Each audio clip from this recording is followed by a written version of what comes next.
बिस्मिल्लाहिर्रहमानिर्रहीम।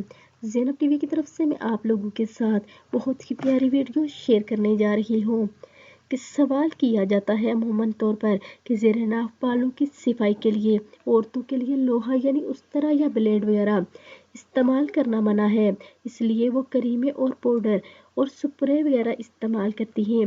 यानी तिबी एतबार से ये इंसानी जिल्द के लिए नुकसानदेह भी है। तो ऐसे में औरत ज़ेरे नाफ बालों के लिए सफाई के लिए क्या करे? बेहतर है कि ख्वातीन भी ज़ेरे नाफ बाल साफ करने के लिए लोहा ही इस्तेमाल करें।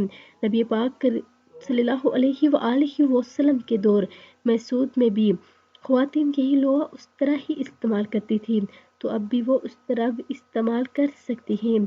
सैयदना जाबिर अब्दुल्लाह रज़ी अल्लाह तआला अन्हु फरमाते हैं कि रसूलुल्लाह सल्लल्लाहु अलैहि वसल्लम ने ग़ज़वा तबूक से वापसी के वक़्त फरमाया, जब तू रात के वक़्त आए तो अपनी अहलिया के पास न जा, हत्ता कि वो औरत जिसका हामद इसके सफ़र की वजह से दूर रहा हो वो लोहा इस्तेमाल कर ले, यानी ज़ेरे नाफ बाल मूंद ले और परागंदा बालों वाली कंघा कर ले।